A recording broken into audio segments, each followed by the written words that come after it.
Hello, my beautiful fairies. It's Clara May. And I'd like to thank the person who made the Arabic to English translations of the missing episodes of Happiness, Secret of the Lock for this review. A lovely person named Lamp. Lamp is Palestinian, and as most of you are aware, the ongoing genocide of Palestinians by Israel has claimed the lives of thousands of innocent people. Know that I do not support such violent, hateful actions, and this channel will not be used to promote things like Zionism and terrorism. And frankly, any fan of mine that does support these heinous crimes is not welcomed by me. There isn't much I can do to help Palestine, however, as my videos are not monetized. But as a thank you to Lamp and my ongoing sympathy and support for their country and people, I'd like to shout out the organization Arab.com. In the description below, you'll find this amazing charity founded by the Lebanese group The Olive Tree SAL, where you can genuinely help out those struggling in Middle Eastern countries with just a click of a button.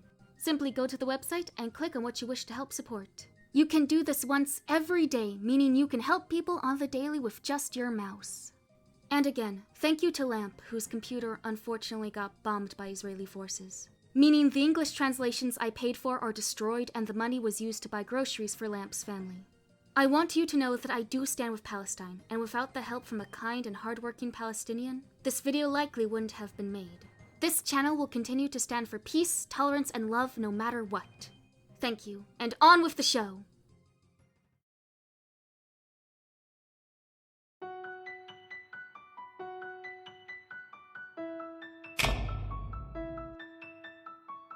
Hello, my beautiful nobodies.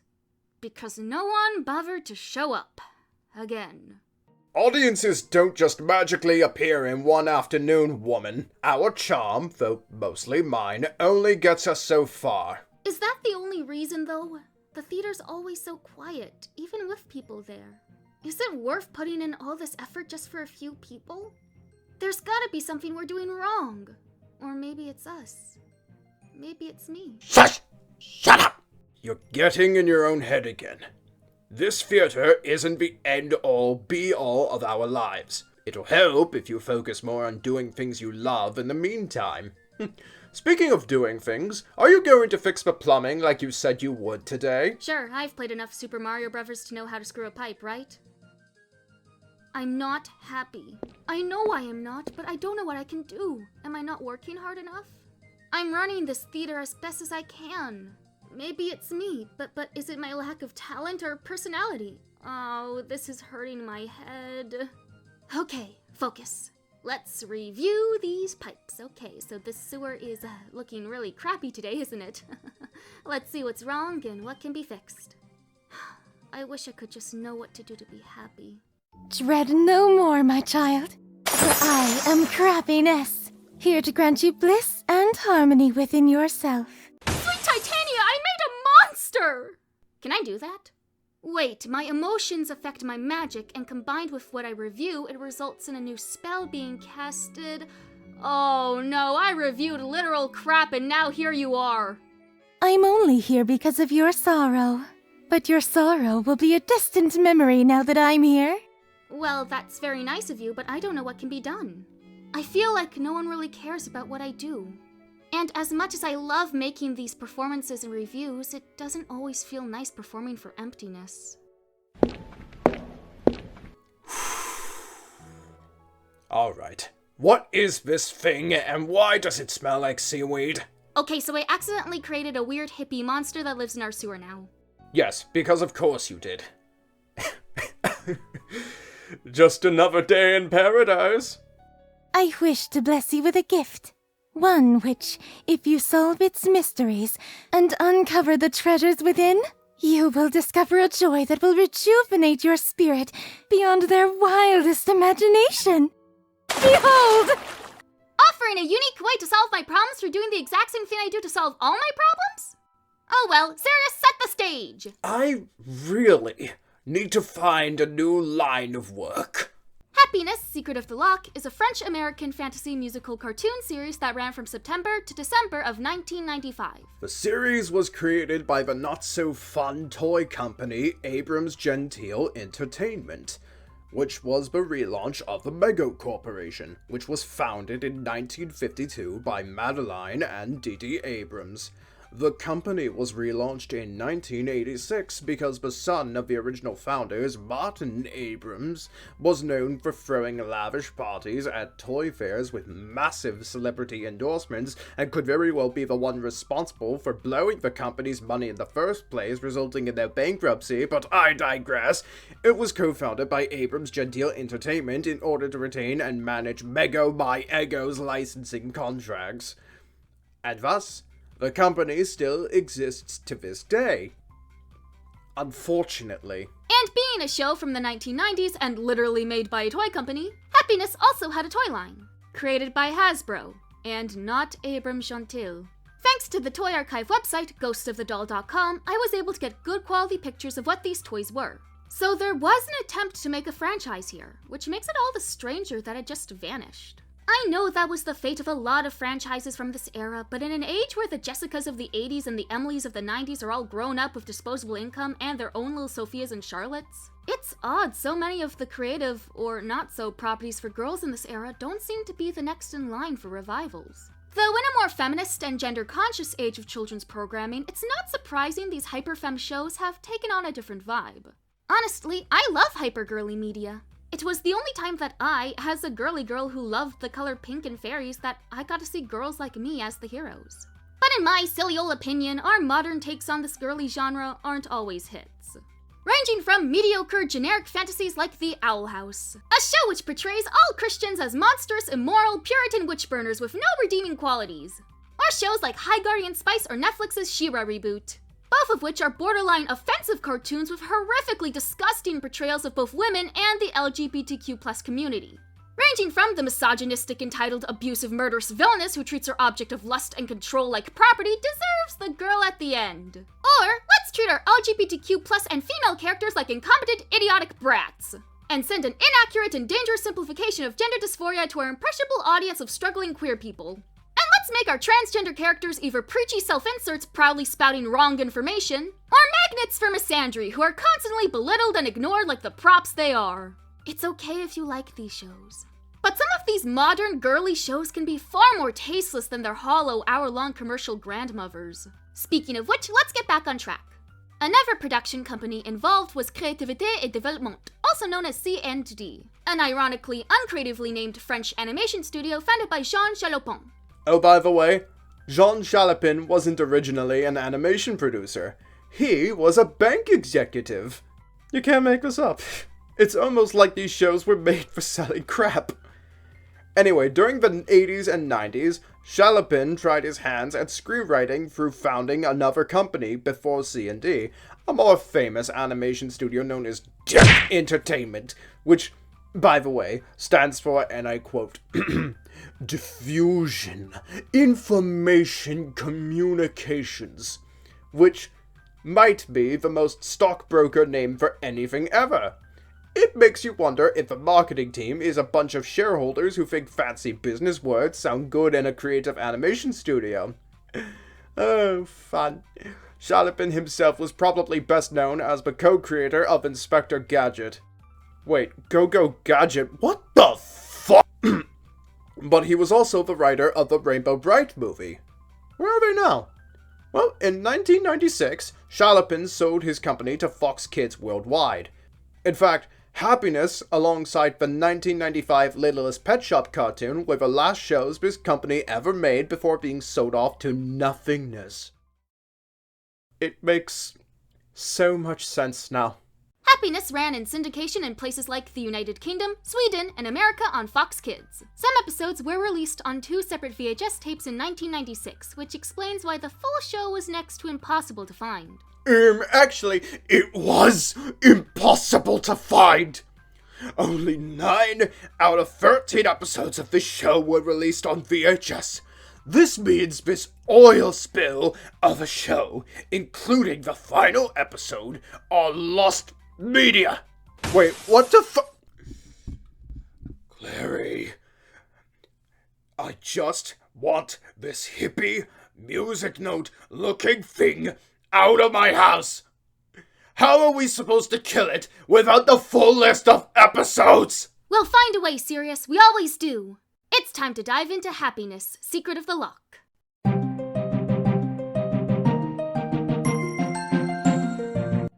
of the show is about a world of kind Loch Ness monsters living in an enchanted world below a Scottish castle and befriending 3 human kids. But believe me, it gets bizarre. Why don't we gloss over the pilot episode, There's a World of Nessies? It begins with a stormy night in Scotland at a hotel known as Prize Castle, with the hotel manager telling his guests a horrifying tale of the Loch Ness Monster and his great-grandfather's ghostly bagpipes. But the guests we're actually following are the McJoy siblings. Yes, their surname literally is McJoy, which sounds like a McDonald's Diet milkshake with all the health benefits and flavor of papier-mâché, and get used to the obvious pun names. Hannah, how many times do I have to tell you? There's no such thing as ghosts. They're a scientific impossibility. Oh, you're the fun one, I can tell. I bet you're the life of the party when you remind the teacher they forgot to give out homework. So these 2 boys are Hayden and Halsey, and their little sister is Hannah, who just moved to the castle due to their parents' new jobs. Yes, Clary, there's always one of these kids. The annoying little girl with the bob cut that gets into shenanigans because they're killjoy tomboys. Her name doesn't matter to me. I'm just gonna call her HW. Hannah is all about exploring the castle and finding ghosts. Halsey is all like, actually, ghosts aren't real, and Hayden is not allowed to have opinions. Flying bagpipes then send the children to a magical new world named Happyland. Did you even freaking try? Supernatural onion rings reveal the ghost of Sir Angus Prize to them. Yes, Sir Prize. Get it? It was a surprise. Now laugh!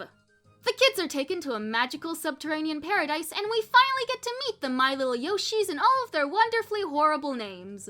But we also get to meet the bad guys and their wonderfully horrible dialogue. Good idea, Darkness. Let's do something really mean. Really dark. Aw, it's so nice that the show for 6-year-olds also hired 6-year-olds to be on the writer's staff. This is our main villain, Pompousness. Guess her personality. I mean, seriously, you couldn't name her something like Highness? She's angry that she isn't the lead in the Nessie Song and Dance show and wants to do something bad. And demands that her lackeys, with the glorious names of Darkness and Meanness, to kidnap their star. After some beautifully cheap and choppy animation, Hannah gets kidnapped because she has a star on her shirt. Thus, the boys reveal themselves to the My Little Yoshis to ask for help. And we get the only really clever pun in this show. There's a detective Nessie named Elliot. And Elliot Ness was a real-life detective known for his efforts to bring down Al Capone in the 1930s. I'll give credit, that's actually a really clever reference and a great pun that a majority of the kids watching this show won't get. If your kid is smart enough to know about Prohibition and the Mafia, then they're probably too smart to be watching Happiness. So the heroes assemble the Avengers to the villain's lair in Gloom Lagoon. And now we set sail for Gloom Lagoon. Oh, why can't a man just sweep me up and take me to his Gloom Lagoon, huh?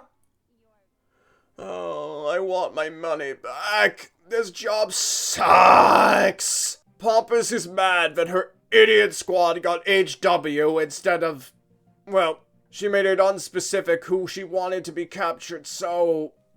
Off the Nessies go to save the day, and give them credit, they have an actual battle strategy. And so does Hannah. Enough!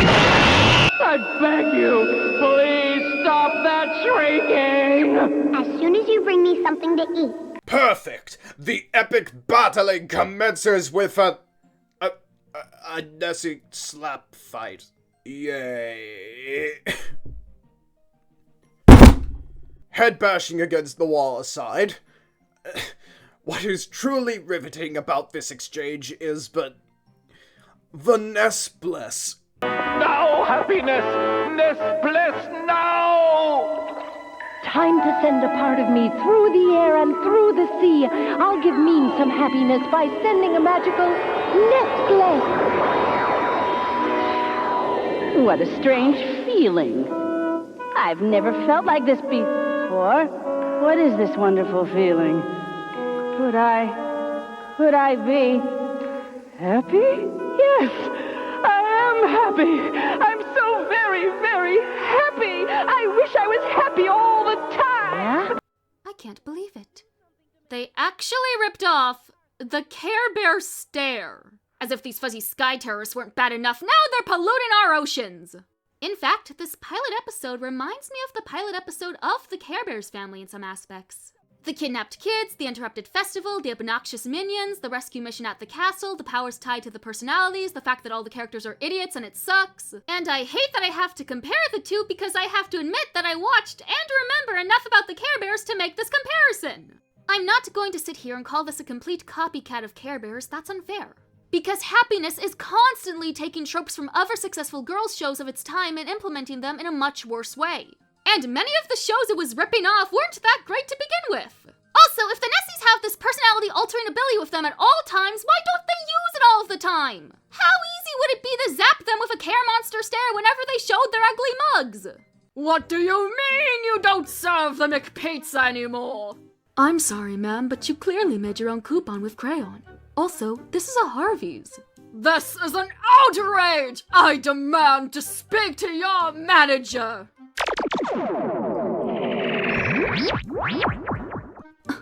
Oh, you fool. I am the manager. No!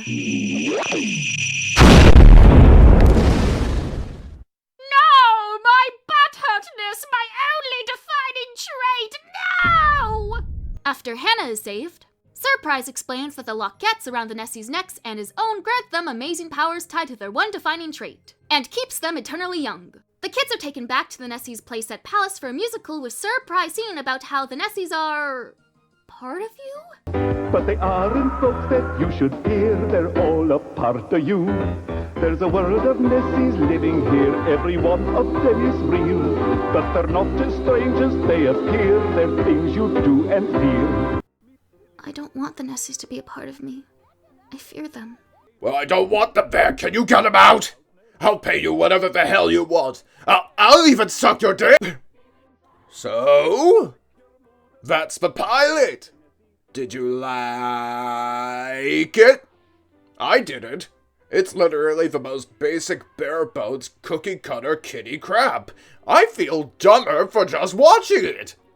Now, with the off-brand Broadway music, the Edgar Allan Poe writing, and the...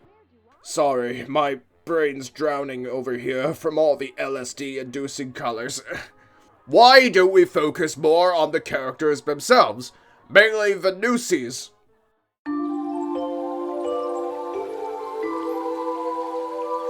The characters are, not surprisingly, very one-dimensional and stereotypical. The first episode ends with a song about how shallow they are. Meet silliness. I'm silly every second of the day. Meet loveliness. I'm lovely through and through in every way. Many girls' cartoons of this time relied on characters having one or two personality traits apiece. Happiness does this worse, due to not only the characters' traits literally starting and ending at their names, having no emotional shifts that go outside of that, but they still manage to be completely interchangeable despite the stereotypical personalities. Characters could easily be replaced with other characters and neither the plots nor dialogue would change, making the stories bland and devoid of substance. They don't have any dynamics, they really don't feel like a community or a family, and if that's the case, why should I be expected to care? But I like to try and find the good in everything, even in things I don't like. So I will say I like that the Nessies, most of the time, actually try to be active in solving conflicts. They don't usually sit around and do nothing when trouble arises. And I like the idea of Happiness herself. You expect her to be this bubbly Pinkie Pie-esque character, but she's more of a warm, motherly figure. It makes her way less annoying than her fellow Nessies, and thus, she's the most likable. But for being the main character, she's very boring. Due to how much the Nessies blend into each other, Happiness doesn't stand out in her own cartoon. Okay, I actually think I have a concussion.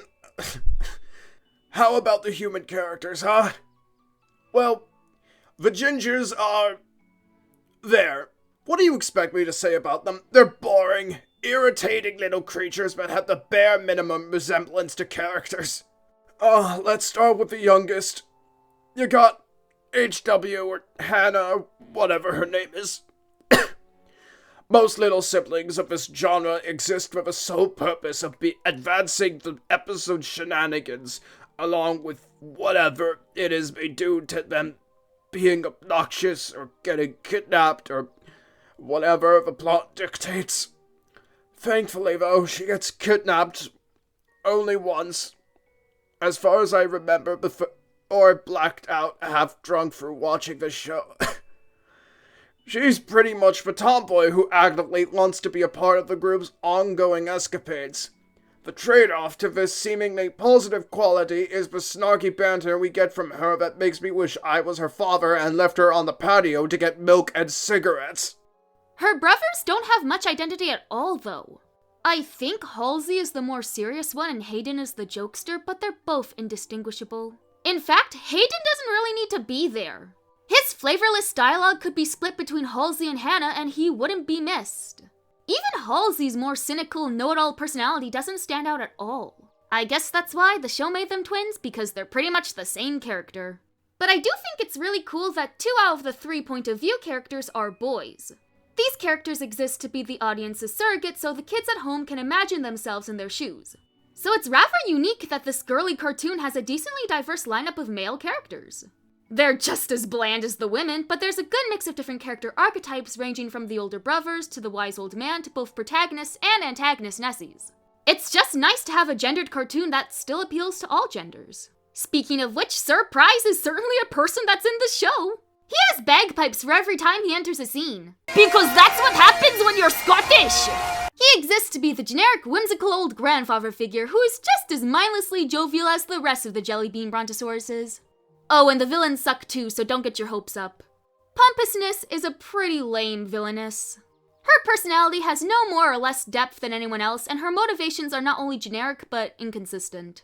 Pompousness is a villain who revels in being mean and nasty.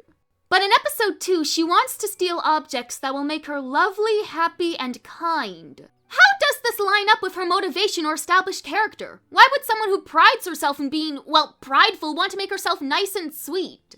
That's not what this character is established to want. In episode 8, she literally sings that her motivations are fame, power, and money. I want to be rich, famous, and powerful. So all I have to do in life is sit around and sing. I don't want to work, struggle, or compromise. When I set a goal, I want to reach it right away. Cause paying your dues, that's just for other guys. As for me, I want what I want, and I want it all today. I will say her voice actress is definitely putting a lot of effort into the hammy performance. But overall, she's as impressive and threatening as a hairbrush, same goes for her subordinates. There's also a minor antagonist in Des McPrize, Sir Prize's greedy, not-so-great-grandson who tries to squeeze money out of everyone he meets. He's a completely wasted character. In episode 4, Sadness ventures out into the human world to find his twin sister Gladness, but loses his locket, and so that makes him visible to human eyes. Des immediately goes into a cash-grabbing frenzy and sends all paying customers out on a boat to see him. If you think there's a recurring theme of him trying to prove that the Nessies are real for profit, well, that would be interesting. Something that's not allowed in this show.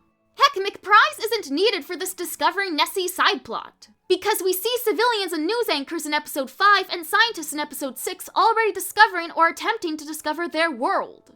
There's the potential threat of humans uncovering the Nessie world without the need for McPrize. So again, worthless, boring bad guy who doesn't add anything to the show but wasted time. Oh, my head still hurts. Ugh. Because the characters are more shallow than the water the Nessies actually swim in, everyone just acts like Neanderthals. We got one episode that really demonstrates this lack of common sense, where everyone is just trying to throw a surprise party for Shrek. The presents are stolen by a character literally named Selfishness, of course he is, in order to win over Queen Beryl and the Door to Darkness. Now, do you want to know how and why this happens? I'll give you 5 minutes to figure out. Ready? No, you're wrong, you idiot! The main characters actually leave Selfishness by himself to sort out the party. Oh, it doesn't help that this McDouchebag makes you believe he's actually growing a heart and having an actual character arc. Only for it to be completely wasted by the fact that this is supposed to be a formulaic kiddie cartoon for babies. Oh, Clary, why can't we just watch better shows? In episode 2, in order to stop the villains and save their lockets, they put their faith in forgetfulness. In episode 5, they trust Sneakiness to have no ulterior motives for the things he does.